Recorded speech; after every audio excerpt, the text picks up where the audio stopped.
Hi అండి, welcome back to our channel. ఈరోజు మన వీడియోలో చాలా టేస్టీగా సింపుల్గా చేసుకునే ఒక మంచి స్వీట్ రెసిపీని చూపించబోతున్నాను. ఈవినింగ్ టైం ఈజీగా చేసుకోవచ్చు. పిల్లలు స్వీట్ చేయమని అడిగితే అప్పటికప్పుడు ఇలా చేసి పెట్టొచ్చు.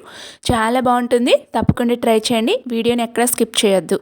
ఆలస్యం ఎందుకు, వీడియోని స్టార్ట్ చేసేద్దాం. ముందుగా అయితే స్టవ్ ఆన్ చేసుకొని స్టవ్ పైన కడాయి పెట్టుకొని 2.5 కప్పుల వరకు వాటర్ తీసుకోవాలన్నమాట. సో వాటర్ 2.5 కప్పులు తీసుకున్నాం కదా, 2 టేబుల్ స్పూన్ వరకు పంచదార వేసుకోండి. చిటికెడు సాల్ట్ వేసుకోండి. 1 స్పూన్ వరకు ఆయిల్ వేసుకొని ఇవి వాటర్ అనేది రోలింగ్ బాయిల్ అయితే సరిపోతుంది. అంటే లైట్గా వేడైతే సరిపోతుంది, మరి ఎక్కువగా అవసరం లేదనమాట. సో ఇలా వాటర్ అనేది వేడైన తర్వాత స్టవ్ని లో ఫ్లేమ్లో పెట్టేసుకోండి. లో ఫ్లేమ్లో పెట్టుకొని 2.5 కప్పుల వాటర్ తీసుకున్నాం కదా, అదే కప్పుతో 1 కప్పు వరకు బొంబాయి రవ్వ తీసుకోండి. దీన్ని సుజీ రవ్వ, ఉప్మా రవ్వ అంటాం కదా, అదే. వాటిని తీసుకొని చక్కగా లంప్స్ లేకుండా ఈ విధంగా మిక్స్ చేస్తూ ఉండాలి. స్టవ్ మాత్రం లో ఫ్లేమ్లోనే మాత్రమే ఉండాలన్నమాట. సో ఇలా మిక్స్ చేస్తూ ఉంటే ఇది బాగా దగ్గర పడుతుంది.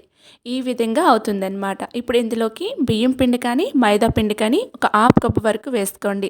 స్పూన్ వైజ్గా చెప్పాలంటే ఒక 4 స్పూన్ల వరకు వేసుకోండి. ఇక నేను మైదా పిండిని 4 స్పూన్ల వరకు తీసుకున్నాను. ఈ పిండి ఈ రవ్వలోకి చక్కగా కలిసే విధంగా ఇలా స్టవ్ని లో ఫ్లేమ్లో పెట్టుకొని మిక్స్ చేస్తూ ఉంటే ఇది చక్కగా రవ్వలోకి కలిసిపోతుందన్నమాట. ఇది బైండింగ్లా పనిచేస్తుందన్నమాట. సో స్వీట్ కూడా చాలా టేస్టీగా ఉంటుంది. అలాగే ఫ్రెండ్స్, ఇప్పటివరకు మన ఛానల్ని ఎవరైనా సబ్స్క్రైబ్ చేసుకోకపోతే సబ్స్క్రైబ్ చేసుకొని పక్కనే ఉన్న బెల్ బటన్ని క్లిక్ చేసుకోండి. ఇప్పుడు ఇలా దగ్గరగా అయిన తర్వాత స్టవ్ని ఆఫ్ చేసేసుకొని ఒక వెడల్పాటు ప్లేట్లోకి తీసేసుకోవాలి. ఈ విధంగా ఇలా ప్లేట్లోకి వేసుకోవాలన్నమాట. ఇప్పుడు ఇందులోకి 1 స్పూన్ వరకు నువ్వులు వేసుకోండి. అలాగే పంచదార పౌడర్ని ఒక 1/2 కప్పు వరకు వేసుకోవాలన్నమాట. ఒక 4-5 స్పూన్ల పంచదారని మిక్సీ జార్లో వేసుకొని గ్రైండ్ చేసుకొని ఈ పౌడర్లా చేసుకొని వేసేసుకొని ఇప్పుడు చక్కగా రవ్వలోకి మిక్స్ అయిపోయే విధంగా చేతితో చక్కగా మనం చపాతీ పిండిలాగా కలిపి పెట్టుకోవాలన్నమాట. సో చేతికి అసలు అతుక్కోదండి. అతుక్కున్నట్టుంటే కొంచెం ఆయిల్ని అప్లై చేసేసుకొని అందులో నుంచి కొన్ని చిన్న పిండిని తీసేసుకొని ఇలా వీడియో క్లిప్లో చూపిస్తున్న విధంగా రౌండ్ బాల్లా ఫస్ట్ చేసేసుకొని ఇలా ప్రెస్ చేసుకుంటే ఈ సైజులో వస్తుందన్నమాట. ఇలా రెడీ చేసుకున్న వాటిని అన్నింటినీ కూడా ఈ విధంగా రెడీ చేసుకొని ముందుగానే పక్కన పెట్టేసుకోవాలన్నమాట. నేనైతే అన్నీ రెడీ చేసి పెట్టేసుకున్నాను. ఇప్పుడు స్టవ్ ఆన్ చేసుకొని స్టవ్ పైన డ్రీ ఫ్రైకి సరిపడే ఆయిల్ని పెట్టేసుకోండి. ఆయిల్ని పెట్టుకున్న తర్వాత మనం ఇలా రెడీ చేసుకునే స్టికిల్ని ఇప్పుడు యాడ్ చేయాలన్నమాట. 1 బై 1 వేసేసుకోండి.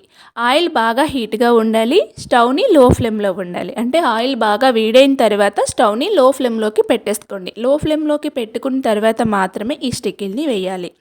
ఇలా వేయడం వలన లోపల వరకు చక్కగా కుక్ అవుతూ చాలా మంచి కలర్ వస్తుందన్నమాట. సో ఇప్పుడు వెంటనే తిప్పేయకుండా ఒకవైపు మంచిగా ఫ్రై అయిన తర్వాత రెండో వైపుకి టర్న్ చేయండి.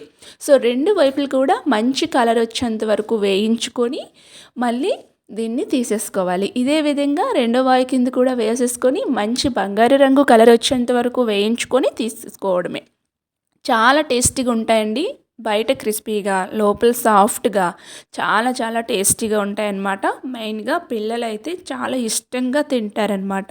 మీరు ఒక్కసారి చేసి పెట్టుకున్నారంటే 2-3 రోజుల పాటు ఇవి స్టోర్ అయి ఉంటాయన్నమాట. టేస్ట్ విషయానికి వస్తే చాలా బాగుంటుంది. మరి మీరు కూడా తప్పకుండా ట్రై చేయండి, మీకు కూడా నచ్చుతుంది. వీడియో నచ్చింది అనుకుంటున్నాను. వీడియో నచ్చినట్లయితే లైక్ చేసి షేర్ చేసి సబ్స్క్రైబ్ చేసుకోండి. అలాగే పక్కనే ఉన్న బెల్ బటన్ని క్లిక్ చేసుకోండి. నేను ఎప్పుడు వీడియో పెట్టినా నోటిఫికేషన్ రూపంలో వస్తుంది. Thank you.